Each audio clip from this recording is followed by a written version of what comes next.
pag-usapan natin bigas. Tumataas ang presyo nito itong mga nagdaang linggo. Oo. Nasa linya natin ang National Manager Federation of Free Farmers, si Sir Raul Montemayor. Sir Raul, magandang umaga po sa inyo. Welcome sa Double Wang, sa Double B. Magandang umaga po. Radyo na, TV pa. Good morning, Double Wang. Oo, matagal-tagal ka namin hindi nakausap Pero bigla pong sumisipang presyo ngayon ng bigas. Oh. Bakit po? Yes. Ano pong dahilan? Oo, medyo nakakapagtaka dahil lahat ng bigas na available ngayon sa merkado, or most of it, ay galing sa local production dahil hindi pa nagkaroon tayo ng import ban. Opo. Noong huling ani, napakababa presyo ng palay. Di ba may mga report na 8 to 10 pesos per kilo lang ang bili ng traders. Opo. So, nakakapagtaka, bakit biglang sisipa? Napakamura naman yung bili nila nung palay, nung anihan. So, may nadiscovery pa kayo sa inyong pagsisiyasat? Anong dahilan? It could be medyo kukunti yung supply na naiiwan kasi nga nag-import ban. At kahit na nag-anihan nung September, October, baka medyo paubos na yung supply. So it could be a sign na nagta-tighten na yung supply. At although parating na yung mga import dahil nilift naman yung ban effective January 1, it will take some time before those imports enter the market. Mga ilang linggo po bago natin intayin. Although meron ng parang trickle sa ibang mga lalawigan, meron dumarating na Malaysia, Vietnam, pero hindi pa ganun kalaki. Bago po na ilang buwan o linggo natin bago maramdaman yung saganang supply ng imported na bigas. Mabilis lang naman yan kasi it takes only less than 2 weeks para makarating yan dito. Pero nung alam naman ng mga trader na starting January 1, ay wala ng import ban. So nag-order na yan noong Disyembre pa. No?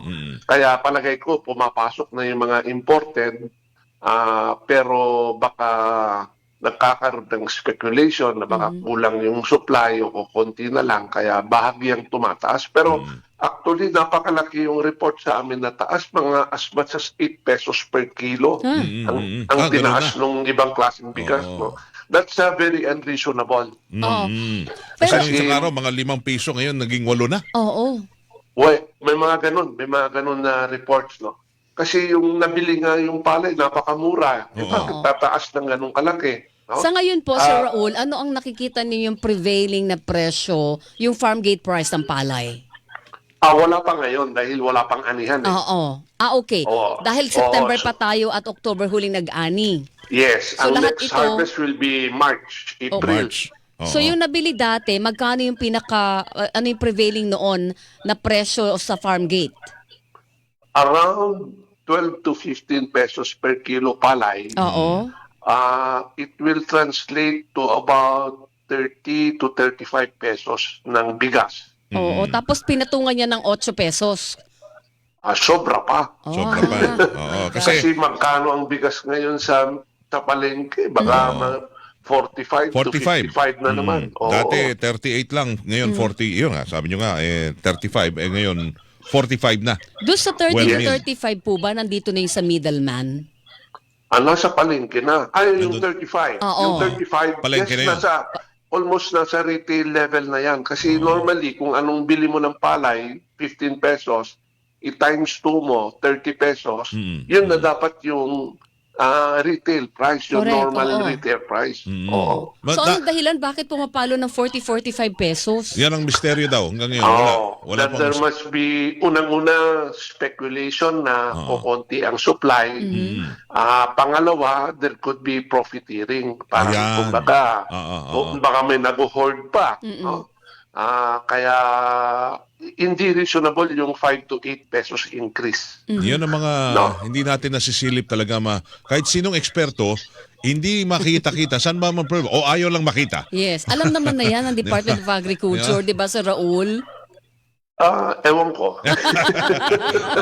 Pero yung presyo ng bigas ngayon, lokal tsaka imported, magkapareho na Oo. Baka yung iniisip nila na itong imported na parating ay medyo mas mahal. Unang-una, nag-depreciate yung peso. Di ba? Yes. Almost more than 60 pesos na. Dati 58 lang Correct. yan. So magmamahal to. Oo. Pero kinumpute ko, from 58 pesos per dollar to naging 60. Ang effect niyan sa presyo ng bigas, piso lang. Mhm.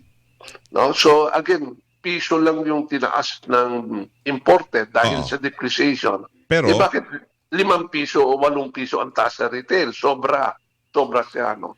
Kaya bang kontrolin ito ng gobyerno o ayaw lang talagang kontrolin? O may nagko-control.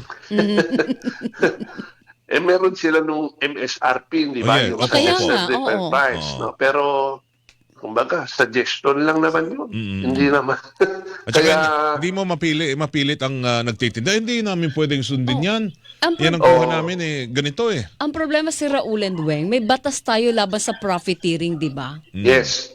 Ang Oo. tanong tuloy ng tao, bakit hindi gumagana yung batas na yon? Oh. Actually, matagal na namin sinasabi yan sa department. Ang hinuhuli nila yung retailer. Retailer, yung nasa kawawa dulo. naman. Oo. Pero mula sa importer, dumadaan sa wholesaler at iba pang ahente, posible doon nang gagaling yung profiteering. No? Kaya kung minsan sabihin ng retailer, anong magagawa namin? Mahal ang kuha namin. Di ba? So baka yung nagsasamantala is somebody bago dumating yung bigas sa retailer side. No? Nananatili, Kaya, Sir Raul, nananatili ba tayo sa mga bansa na mahal ang presyo ng bigas? sa ngayon, tinignan namin yung international price, hindi naman sa masyadong tumaas eh. At dahil nabawasan yung mga nag-import, kasama tayo doon. Hindi na tayo Oo. nag-import mga Marami nagdaang taon. silang supply. Marami tulad ng Vietnam. Oo. Tumigil tayong bumili. So tayo yung pinakamalaking customer nila. Tumigil tayong bumili. Ngayon, bibili na naman tayo. So napakarami silang oversupply sila ng bigas na gusto nilang mailabas na. So hindi naman nila pwedeng itaas masyadong presyo. Baka bumaling tayo sa Thailand o sa ibang bansa. So yung international price has been relatively steady. Again, Yan low. hindi dapat tumataas yung presyo dito sa local. Oo. Kasi ganun pa naman. No? Nag-depreciate lang ng konti yung peso, pero 1 peso, 2 peso difference sa presyo. Tama na dapat yun. Hindi dapat 5 to 8 pesos ang increase ng bigas. Oo. Sa ngayon ba may dumarating na, ay wala pa dumarating, di ba, na mga imported na bigas? Ay, meron na. Meron Meron na yan. Ano na po ang Kasi- landed cost? Around na sa huling kwan namin, bayad na yung tariff, mga 30 to 32 pesos per kilo. Oo. Hindi nagkakalayo sa Oo, lokal. so dapat hindi pumalo yan ng mga 50. Sobra na. Oo, may pumapalo na 50 si Raul eh. Kaya nga, yun na nga yung problema dyan. Profiteering ang lumalabas. No? Kaya palagay ko, pati yung pumapasok na yung imported sa ganyang presyo, sinasabayan ng local, kaya lahat ng presyo pataas ang trend. Pero nandun pa rin yung mga murang bigas ng gobyerno. Mura. Oo, yung 20 pesos 'di ba sa Kadiwa, although ito ay targeted ang kanilang beneficiary. Pili lang. Pero meron pa rin mga 33 pesos sa Kadiwa store, hindi po ba? Yes, pero artificial yan, paluging presyo. Oh, sinasagot ng gobyerno yung Subsidized. lugi doon. Oh, yes, Oo, yes. tapos limited scale pa yung nakikinabang kasi hindi naman marami ang Kadiwa stores. Oo, oo. Anong dapat pong gawin ng gobyerno, Sir Raul, para ma-temper o mapababa ang presyo talaga? Yung talagang legit na presyo dapat ng bigas sa merkado. Supply and demand kasi yung presyo eh, no?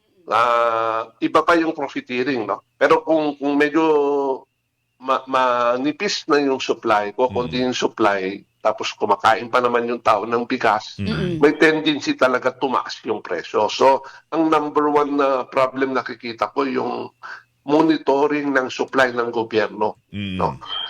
Huli parate at in many cases palagay ko hindi accurate. No? So, hindi nila nalalaman kung magkano talaga yung supply, nakikita na lang nila ang may problema pag pataas na ang presyo. Oo, yung Presyo, kaya medyo huli na ang action. Pag no? nagreklamo na tayo, tumaas na, o ganun na. Oo. Yes, yes. Okay. So, number one yon. Well, the second one is profiteering. Mm. Meron tayong batas, yung anti-economic sabotage law. Correct, No? opo. Ang problema ng batas na yan, nakatutok siya sa smuggler. Sa, ibig sabihin, pag may nahuli, bilanggo na walang piyansa, ganyan, nakalagay din nun sa batas na isa sa mga pwedeng ituligsa ay profiteering. Mm. But they did not define what is profiteering in the law. Mm. So, paano ka magbuhuli na yung isa, tinaasan niya ng 5 piso per kilo ang bigas? Paano mo masasabing profiteering yon na wala namang definition sa batas? At saka yung kwan dyan, yung issue ho, profiteering, ilang channel ba ho? At ano sa pagitan ng bago dumating ng palengke, saan ho doon pumapasok yung profiteering? Yung nga. Yung pinakahuli, wag na sa mga palengke, sa mga retail. Talagang hindi naman siguro magsasamantala mga ngayon. Ang gusto nila mabawi ho yung kanilang nabili. Yes, tama naman yun. Ang profiteering kasi, nabili ko ng 5 piso, ang normal margin dapat ibibenta ko ng, lagay mo na, 7 pesos. 2 piso. Pero nagsamantala ko, binenta ko ng 10. Yun yung profiteering. Oo. No? So, ang problema nga lang, walang maliwanag na basihan sa batas para masabi ng isang tao ay nag-profiteer. Okay. Sige. Sir Raul, ito panghuli sa akin ha. Yung nakikita yung forecast ng supply natin, lokal na produksyon ngayong taon, kahit paano ba magiging sapat para sa kakailanganin ng bansa? Kasi umani tayo ng September, October, so marami tayong supply. Medyo kumukonti na siya, pero papasok naman yung imported. No? So, and then pagdating March, anihan na naman. So, palagay ko, wala tayong problema between now until, let's say, April, May, June. Medyo safe tayo. No? Ngayon lang na tinigil yung importation tapos pumapasok na uli. Medyo manipis yung supply, pero hindi naman tayo kakapusin. No? Pero ang nakikita kong problema yung July, August, September. Bakit po?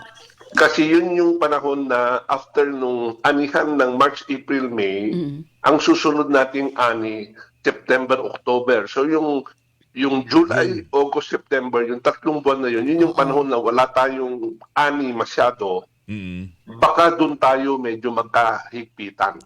Di doon tayo magtotodo ng import naman. Yes, dapat ganun. Pero again, monitor data ng supply situation. Very important. Kasi ang problema din is pagka niluwagan mo yung import, baka naman sobra-sobra. Pagdating ng anihan ng September, October, bagsak na naman ang presyo ng palay tulad ng nangyari last year. Ang problema na naman tayo. Pero Sir Raul, sabi niyo kanina magiging maganda yung takbo ng supply ng bigas natin sa March. hanggang March, di ba? Pero yung presyo naman, nakikita niyo ba mag-stabilize ang presyo? Mula dito sa napakamahal na antas nito ngayon? Hindi ko sinabing maganda ang takbo ng supply. Sinabi ko, hindi tayo kakapusin. Okay. Okay. Sige po. Pero tayo. relatively smaller yung supply natin during those months compared sa previous years dahil nga nag-import ban tayo. Kahit na binuksan tinanggal na yung import ban ng January 1, yung nawalang import natin ay mga almost siguro mga 2 million tons, 1.5 million tons. Hindi naman kaya ng mga peer natin na biglang papasok yung ganyang kalaking volume. Kaya kahit na gusto ng importer na magpapasok ng marami, hindi kakayanin ng mga peer natin yan. So, hindi naman dadagsa masyado yung imported. Pero, I don't think kakapusin tayo in the sense na magkakagulo, magkakaroon. So, walang ganun. Walang mangyayari. Hindi pa naman naranasan natin yan sa kasaysayan ng bansa na nagkakaroon ng may mga retailer na wala ng supply ng ganito, bakante na, di ba? Wala. Hindi tayo umaabot ng ganyan. Oo. Yes, Sige, yes. Sir Raul, kami po ay nagpapasalamat sa inyong oras na ibigay. Hindi, meron pala akong pahabol. Gusto ko lang ma-clear. Kumusta yung monitoring nyo pa rin doon ho dito ba sa Pilipinas Pilipinas, nagkakaroon na ho tayo ng mga pekeng bigas ba na pumapasok? Anong Meron ba? peking bigas? Yung akala mo, bigas na bigas, pero plastic pala. Ay, dati pa yun Dati pa. Dati pa yun. Meron pa ba ngayon yan? Kasi nagmura na yung international price ng tunay na bigas. No? So it doesn't make sense for people na mag-import ng peking bigas na baka mahuli pa sila kung may malason o ano. Bakit mo pa gagawin yan? Napakamura na nga nung imported. Na. Oo. So wala at least wala na monitor na meron ganyan. Sa tingin ko, wala yan eh. Wala. Buti. Okay. Thank you. Sir Raul, thank you Sir po. Raul, Sa salamat. susunod Salamat po din. ulit. Okay, thank you. Thank you. Sir Raul Montemayor, National Manager ng Federation of Free Free Farmers. Farmers. Yan, mga magsasakaw natin, ang kuha sa inyo, ganito.